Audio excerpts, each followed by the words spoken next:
Okay, we continue with our tumour lysis syndrome.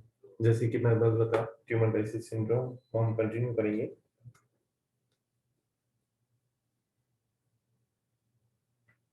Tumour lysis syndrome के लिए मैंने क्या बताया था? ट्यूमर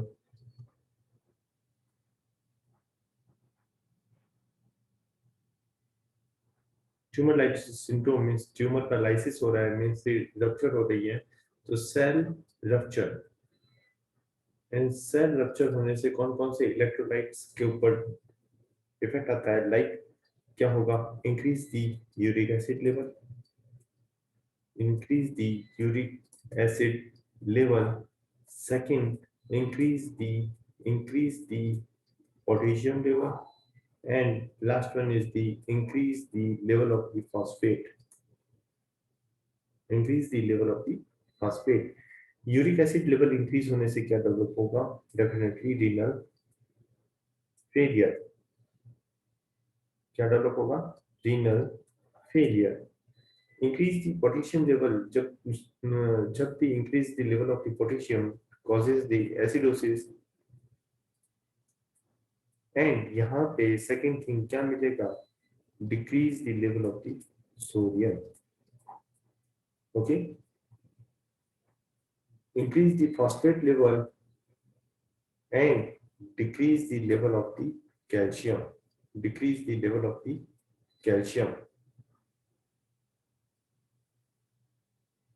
अब जो क्वेश्चंस बनता है, क्वेश्चन ये बनता है कि यहाँ पे हाइपर कैल्सीमिया मिलेगा या हाइपोकैल्सीमिया मिलेगा। क्वेश्चन इसी से आता है, ऑल एक्सेप्ट करके क्वेश्चंस आएगा। आज से बोल रहा हूँ, आपके पीजीटी का ट्यूमर लाइसिस सिंड्रोम का क्वेश्चन फिक्स रहता है कि यहाँ पे हमेशा के हमेशा वो हाइपर कैल्सीमिया मेंशन करते हैं, जबकि नहीं, यहाँ पे हाइपोकैल्सीमिया शो होगा। ओके, तो कंफ्यूज मत होना प्लीज। तो सारी वैल्यूज याद रखना कि uric acid level increase, potassium level increase, phosphate level is increased, but only sodium and calcium level is decreased. Sodium and calcium level is decreased. Okay, कोई कंफ्यूजन नहीं। तब हम ट्यूमर लाइसिस सिंड्रोम को complete करके अब हम enter करते हैं हमारे डायबिटीज मेलाइटस। आप कहेंगे कि सर हमारे को अच्छे से पता है क्या डायबिटीज क्या है, तो अभी समझ लीजिए कि ग्लूकोज ग्लूकोज जब भी हमारे इंटेस्टाइन में जाएगा तो वो क्या करेगा? एक्साइट करेगा इंक्रीटीन्स को, एंड इंक्रीटीन्स डेफिनेटली किस पे वर्क करेगी? बीटा सेल्स को एक्साइट करेगी। Beta cells of the pancreas, beta cells of the pancreas excite होने से क्या सिक्रीट होगा? इंसुलिन। एंड इंसुलिन क्या वर्क करेगा कि जो पेरिफेरल टिश्यूज हैं उस पे ग्लूकोज, उस पे ग्लूकोज के अपटेक को क्या करेगा? प्रमोट करेगा। यस और नो? यस। तो ग्लूकोज अपटेक होने से क्या हो जाएगा? हमारा ग्लूकोज ब्लड लेवल पे नॉर्मल बना रहेगा। बट मान लीजिए किसी भी वजह से इधर कि बीटा पेनक्रियाटिक सेल्स वर्क नहीं करें, जिसकी वजह से इंसुलिन सिक्रीट नहीं हो, और या फिर इंसुलिन का रेजिस्टेंस डेवलप हो जाए, इंसुलिन का पेरिफेरल टिश्यूज के ऊपर रेजिस्टेंस डेवलप हो जाए, तो क्या होगा? Increase the level of the blood glucose, blood sugar level, increase the blood sugar level. Okay, इसी को क्या कहते हैं हम? Diabetes mellitus. डायबिटीज मेलाइटस को आपने इतनी बार पढ़ा है, बट ये समझने का अच्छा तरीका है। ठीक है, अब डायबिटीज जैसे कि मैंने बोला था कि इधर कि पैनक्रियास सिक्रीट नहीं करे या फिर रेजिस्टेंस डेवलप हो जाए, इसीलिए डायबिटीज क्या होते हैं? दो तरीके के होते हैं। एक होता है हमारा टाइप 1, एक होता है हमारा type 2। Okay, type 1 and type 2। Type 1 कौन से होते हैं? प्लीज आंसर, टाइप 1 कौन से होंगे? प्लीज आंसर, टाइप 1 कौन से होंगे?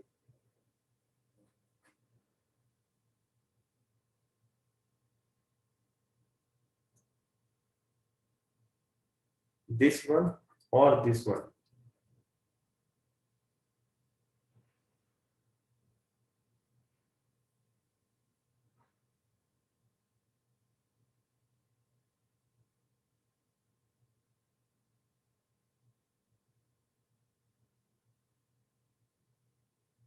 हम्म, हम्म, थोड़ा सा कंफ्यूजन हो रहा है। देखिए, आप क्लास में आए होमी एकेडमी की, तो सिंपल सा डायग्रामेटिक फ्लो चार्ट अगर बनाया है तो उसमें लिखिए this is the type 1 means beta cells destroy, and resistance होता है टाइप 2 में। Type, very good Menika, type 2 में रेजिस्टेंस डेवलप होता है, जो कि हमारे को ओल्डर एज में देखने को मिलता है। तो टाइप 1 एंड टाइप 2 में डिफरेंस क्या है वो मैं आपको समझा देता हूँ। ये तो चीज क्लियर हो गई, टाइप 1 में क्या देखने को मिलता है, beta cells, beta cells destruction,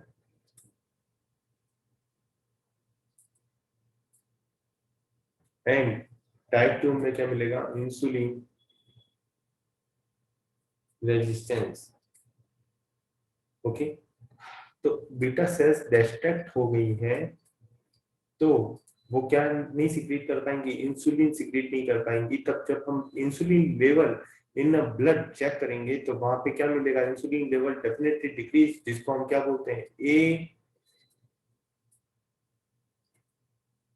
इंसुलिनीमिया। But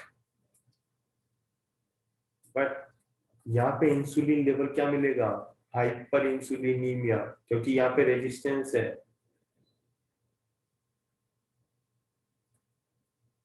okay, hyper इंसुलिनीमिया मिलेगा। तो ये डिफरेंशिएटिंग पॉइंट रहता है कि हमारा पेशेंट टाइप 1 का है या टाइप 2 का है। 1 इज द पॉइंट कि जहां से हम देख सकते हैं कि ये टाइप 1 है या टाइप 2 है। Okay, main age group less than 40, greater than 40।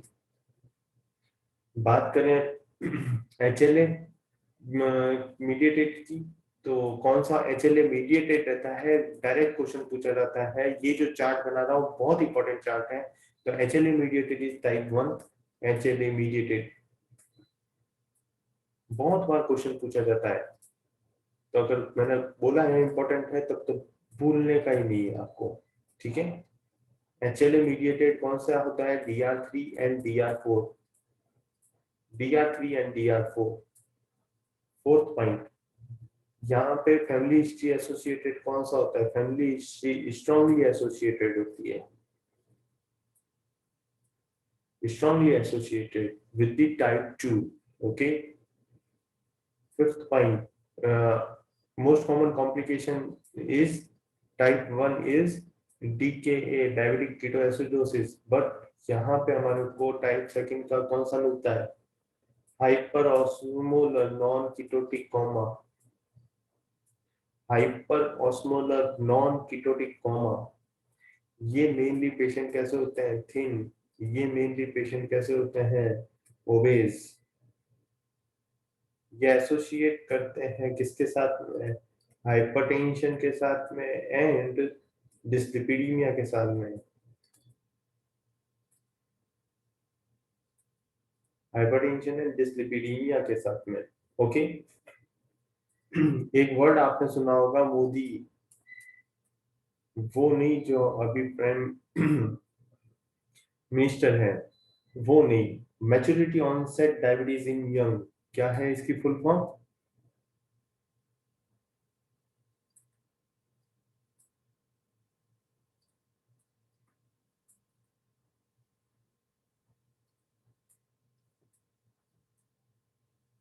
Maturity onset diabetes in young.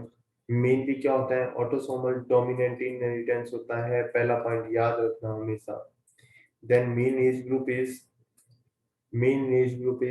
10 to 25 years, main age group is 10 to 25 years। Mainly patient कैसे होते हैं, थिन होते हैं। यहाँ पे एक्चुअली में डिफरेंशिएटिंग पॉइंट ये रहता है कि यहाँ पे डायबिटिक कीटोएसिडोसिस एब्सेंट होता है। ओके, और ये रेस्पॉन्स कर जाता है ओरल। अगर हम ओरल ड्रग से ही ये रेस्पॉन्स कर जाएगा। तो मेन पॉइंट जो है ये है कि मोदी का क्वेश्चन आता है और ये associate with the autosomal dominant inheritance. Okay, how to diagnose a case of the diabetes diagnosis? तो डायग्नोसिस में सबसे पहला चीज क्या होना चाहिए? Sign and symptom of the diabetes होने चाहिए। तब साइन एंड सिम्टम्स क्या रहेंगे? Polyuria, polyphagia, polydipsia, polyuria, polyphagia, polydipsia with weight loss, with weight loss, with random blood sugar level greater than or equal to 200 mg per dl, ये value सब याद रखनी है। और fasting blood sugar level is greater than or equal to 126 mg per dl. Okay, oral GTT, oral glucose tolerance test means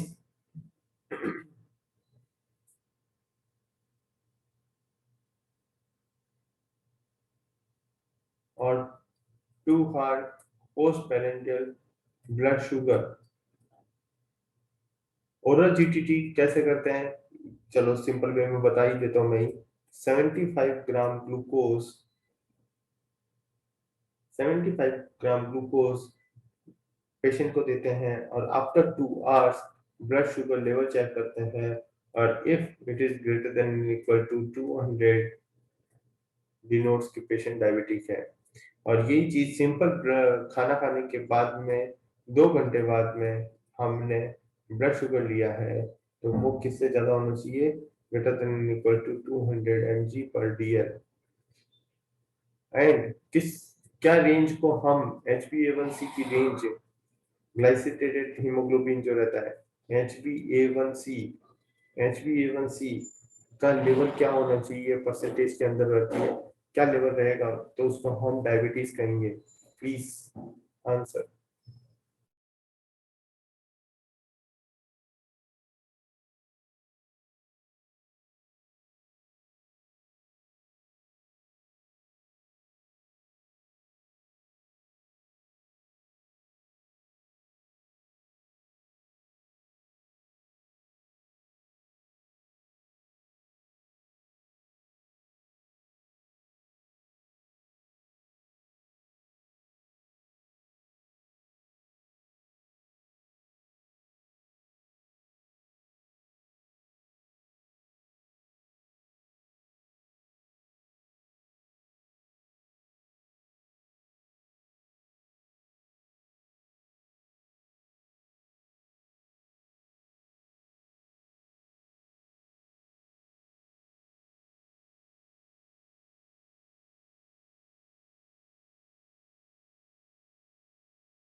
answer is greater then and equal to 6.5, known as a case of the diabetes।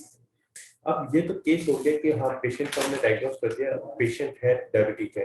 Diabetic chronic के patients रहते हैं तो उनकी क्या करनी होती है? Monitoring. तो मॉनिटरिंग करेंगे तो मॉनिटरिंग कैसे कर सकते हैं? या तो fasting blood sugar level check करते रहो या पीपी बीएस चेक करते रहो, post prandial blood sugar check करते रहो।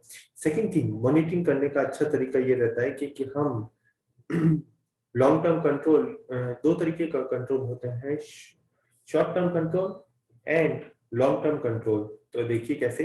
HbA1c, HbA1c के अंदर 2 मॉलिक्यूल्स रहते हैं। First is the glucose combined with the globin। And आपको भी पता है कि हीमोग्लोबिन कितने टाइम के लिए रहता है? 90 डेज के लिए अलाइव रहता है। तो वो HbA1c कितने टाइम के लिए शो करेगा? Control over the 90 days. Control over the 90 days, इसी को हम बोलते हैं लॉन्ग टर्म। ओके, और HbA1c पॉजिटिव होने के लिए रेंज क्या बताई थी, ग्रेटर देन 6.5 को हम क्या बोल देते थे कि वो डायबिटिक है। बट गुड डायबिटिक कंट्रोल, अगर आप किसी भी पेशेंट की रिपोर्ट उठा के देखोगे ना, तो वहां पे गुड कंट्रोल लिखा हुआ होता है, गुड कंट्रोल। और यही से क्वेश्चन बनता है हमारे को, ये सब पेशेंट सॉरी सब स्टूडेंट्स को पता होती है, बट गुड कंट्रोल की लेवल पता होनी चाहिए। गुड कंट्रोल किसको बोलते हैं, जहाँ पे लेस देन 7% अगर किसी की आ रही है, तब हम कहेंगे कि it is good control. Second, short term की बात करें तो उसके लिए हम टेस्ट कराते हैं फ्रक्टोजामाइन ऐसे।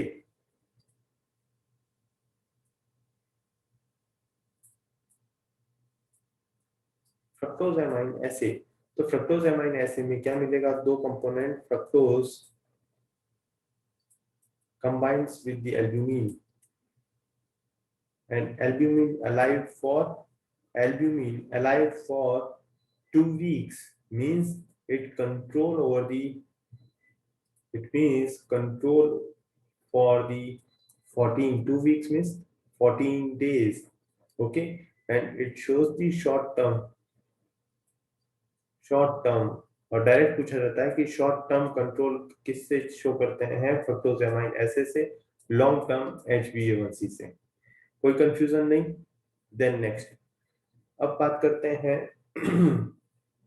DKI, diabetic ketoacidosis. And diabetic ketoacidosis से क्वेश्चंस कहते आते हैं, सबसे पहला पता होना चाहिए रैंडम ब्लड शुगर लेवल की level, it is level greater than and equal to 250 mg per dl, 250 mg per dl। Then diabetic ketoacidosis by name पता चल रहा है, यहाँ पे क्या मिलेगा, ketone bodies, ketone bodies, and ketone bodies present into the blood known as a ketonemia,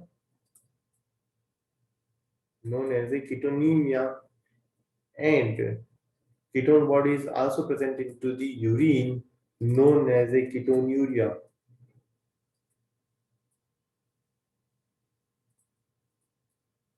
Which is the reliable test? Ketonaemia present होना diabetic ketoacidosis को शो करेगा या कीटोनीमिया? तो which is one is the reliable test, यही पूछा जाता है question. It is the reliable. And which one is the bad side test, it is the ketonuria is the bad side test, easily हो जाता है bad side test. Okay, तो ये questions पूछे जाते हैं। ओके, यहाँ पे एसिडोसिस है, definitely acidosis means the decrease the level of the pH, जिसको हम क्या बोलते हैं, metabolic acidosis. Metabolic acidosis. Clinical features की बात करें, क्लिनिकल फीचर्स में हमारे को क्या मिलेगा, nausea, vomiting, abdominal pain, plus minus tenderness,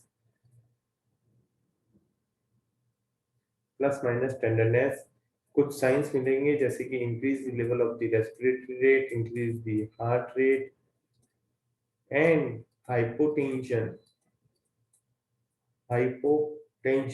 shallow breathing,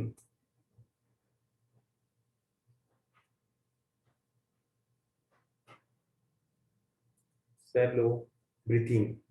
okay, and third symptom रहता है dehydration.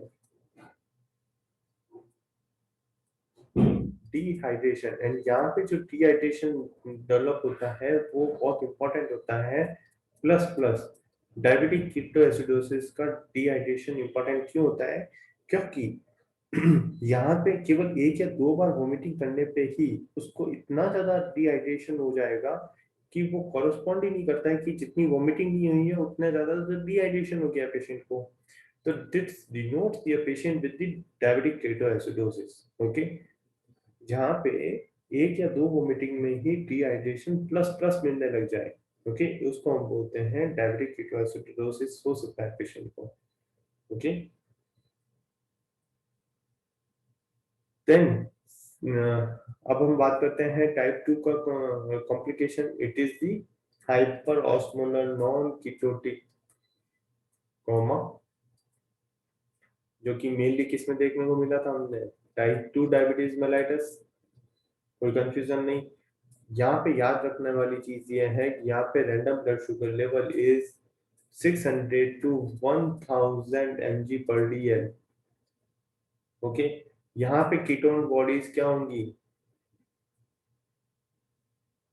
Absent. Increase the serum osmolarity, and यहाँ पे क्या प्रेजेंट मिलेगा, present the altered sensorium.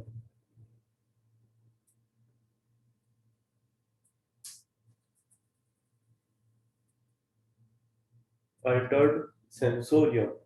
Okay, तब हम प्रेस्क्राइब क्या करेंगे उसको, सिंपल आईवी फ्लूइड, और कुछ भी नहीं। Simple IV fluid with insulin तो देना ही है। ओके, तो ये मेन कॉम्प्लिकेशंस हुए डायबिटीज के। इसके अलावा लाइक आपने देखा होगा डायबिटिक न्यूरोपैथी के कई सारे पेशेंट आते हैं।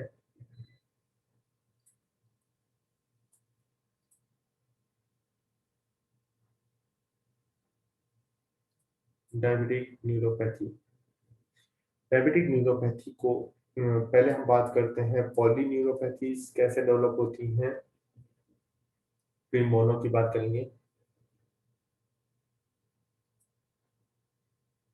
पॉलीन्यूरोपैथी एंड पॉलीन्यूरोपैथी का एक लाइन लिखिए, उसी में सारे आंसर हैं।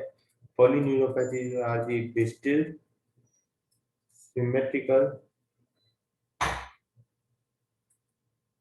Distal symmetrical sensory neuropathies. Line में आंसर कैसे है, डिस्टल न्यूरोपैथीज की वजह से क्या साइन डेवलप होता है, glove and stocking sign.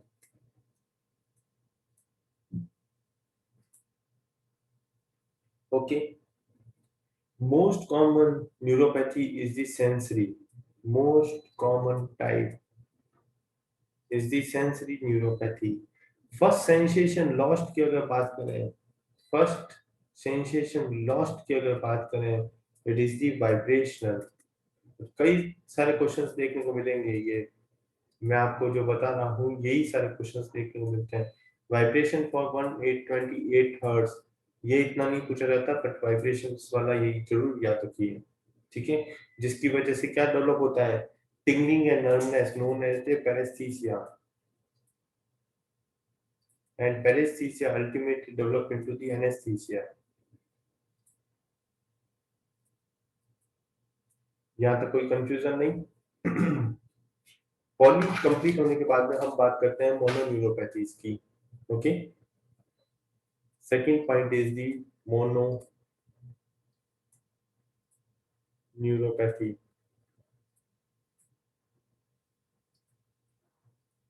मोनोन्यूरोपैथीज, most question क्या पूछा जाता है, most common cranial nerve involvement in the diabetes mellitus patient. Answer is third cranial nerve. Answer is, and इसकी वजह से सिम्टम्स क्या डेवलप होता है, पिपिलरी स्कारिंग।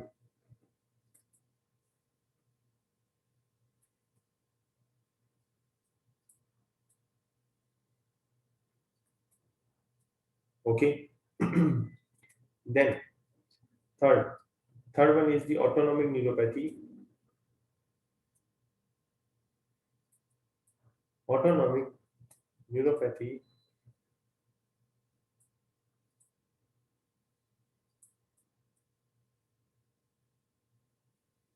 अब आपको एक चीज बताता हूँ कि जब भी अगर डायबिटिक की ड्रग ओवरडोज होने की वजह से या किसी भी वजह से हमारा को हाइपोग्लाइसीमिया डेवलप हो जाए,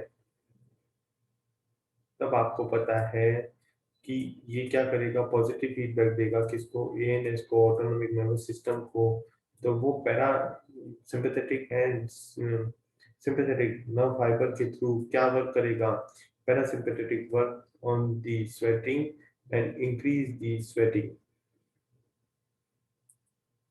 And sympathetic chain stimulates the heart rate, tachycardia develop होगा.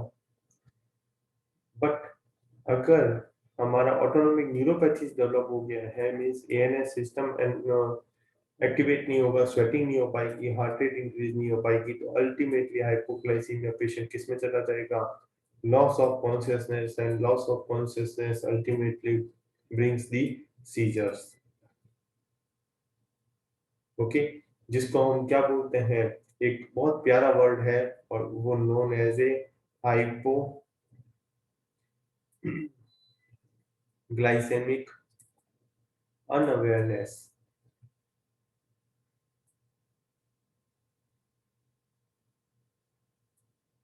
हाइपोग्लाइसेमिक अनअवेयरनेस मतलब इंसुलिन ओवरडोज हो गई या किसी भी तरीके से आपको हाइपोग्लाइसेमिक अनअवेयरनेस चीज डेवलप हुई due to the autonomic neuropathies.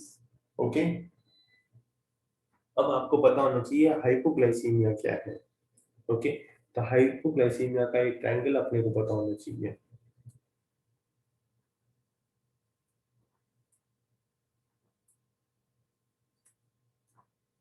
Triangle क्या है, एंड इस ट्रायंगल को बाय नेम भी पूछा जाता है. ठीक है, तो first is the sign and symptom of the diabetes. Second is the documented hypoglycaemia.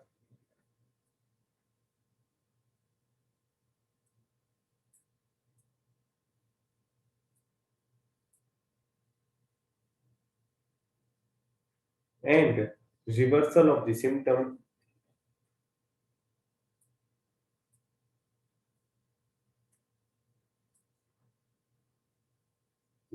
of the symptom on correction, known as this triangle known as the Whipple's triad. और यही क्वेश्चन पूछा जाता है. Whipple's triad is useful in hypoglycemia. कभी गलत मत करना answer. यहाँ पे हमारे को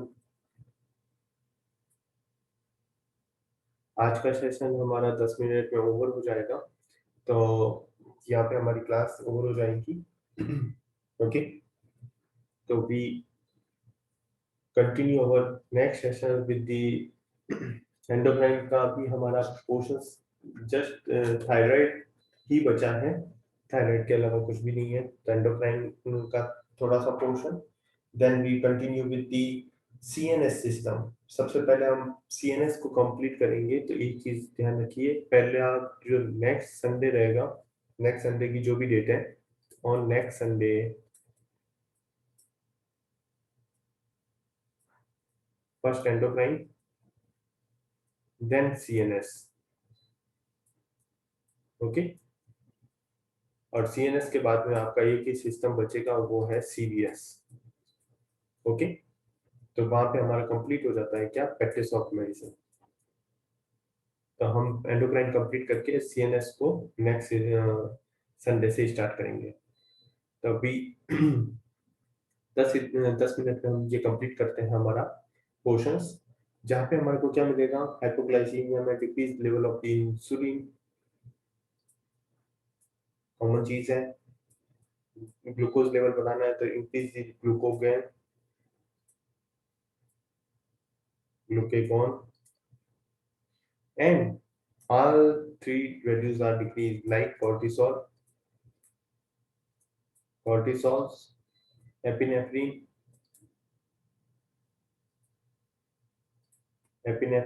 and growth हार्मोन. ये चीज याद रखना, ये तीनों वैल्यूज डिक्रीज मिलती है.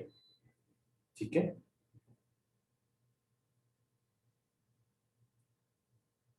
और एक होता है हाइपर इंसुलिनीमिया. कौन कौन सी कंडीशंस में मिलेगा?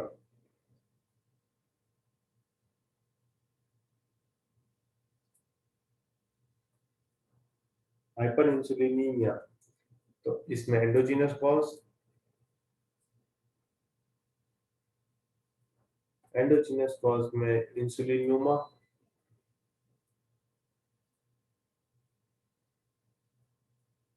और सल्फेनाइल यूरिया ड्रग एंड आल्सो, ठीक है। बट इंसुलिनोमा याद रखने का है। एक्सोजीनस,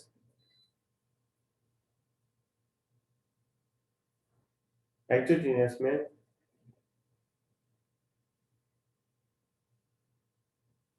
एक्सोजीनस डेफिनेटली अगर पेशेंट ने क्या किया है, ओवरडोज ले लिया है इंसुलिन का, जिसकी वजह से हाइपर इंसुलिनीमिया डेवलप होगा। ओके, अब आप कहेंगे कि सर एंडोजीनस हाइपर इंसुलिनीमिया को डिफरेंशिएट कैसे करें एक्सोजीनस हाइपर इंसुलिनीमिया में, कि दोनों में ही increase the level of the insulin मिलेगा। तो हमारे को कैसे पता चलेगा कि पेशेंट ने इंसुलिन की ओवरडोज की है या उसको इंसुलिनोमा है, यस और नो? तो ये एक बेसिक फंडा मैं क्लियर कर देता हूँ। Okay, increase the level of the insulin दोनों में ही मिलेगा, ये तो फंडा क्लियर है बिकॉज हाइपर इंसुलिनोमा है। ओके, बट बट अगर एंडोजीनस है तो definitely insulinoma and other causes है, तो वहां पे इंसुलिन लेवल के साथ साथ में साइमल्टेनियसली क्या इंक्रीज मिलेगा, C peptide, C peptide level. यहाँ पे दोनों के दोनों both level are increase, but exogenous में only and only and insulin level is increased. That's why we can differentiate between two. Okay, तो कोई कंफ्यूजन नहीं?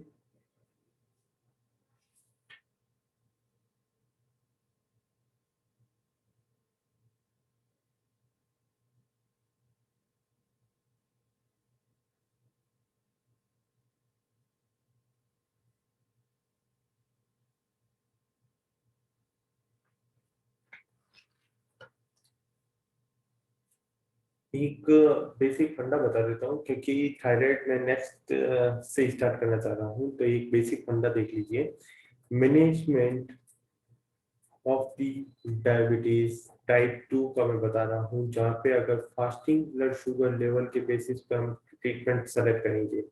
लाइक अगर 126 टू 200 के बीच में हमारा फास्टिंग ब्लड शुगर है, तो वहां पे हम only diet and exercise suggest कर देंगे। अगर लेवल हमारा 200 टू 300 है, तो वहां पे दो कंडीशंस रहेंगी कि आइदर पेशेंट हमारा क्या है, ओबेज है, या पेशेंट नॉन ओबेज है। अगर ओबेज है तो डेफिनेटली मेटफॉर्मिन देने का है। अगर पेशेंट नॉन ओबेस है तो क्या देखने का है, सल्फेनाइल यूरिया, यूरिया ग्रुप की मेडिसिन देने का है। ओके अगर कीटोन बॉडीज इसके साथ साथ में कीटोन बॉडीज प्रेजेंट हैं, तो डेफिनेटली उसमें इंसुलिन देना पड़ेगा। अगर fasting blood sugar greater than 300 है, तो डेफिनेटली उस पेशेंट को क्या स्टार्ट कर दो, इंसुलिन स्टार्ट कर दो। तो ये चीज रहती है कि आपके पास में पेशेंट अगर इस रेंज का आ रहा है, तब diet exercise with homeopathic medicine दे सकते हैं। ठीक है, homeopathic medicine according to the constitution. Okay, but अगर ये दो रेंज है, तब हम कहेंगे कि एक बार आप इंसुलिन लेवल को कंटिन्यू रखिए। जस्ट जब इस रेंज में आ जाएगा, तब हम उसको केवल diet and exercise with homeopathic medicine रखेंगे। ओके, तो हमारे को स्टैंडर्ड लाइन ऑफ ट्रीटमेंट पता होना चाहिए, इसीलिए मैंने ये फ्लो चार्ट आपके सामने एक्सप्लेन किया है। ओके, तो अभी मैं नहीं चाह रहा कि मैं थायराइड को स्टार्ट करूं, तो can we end this sessions and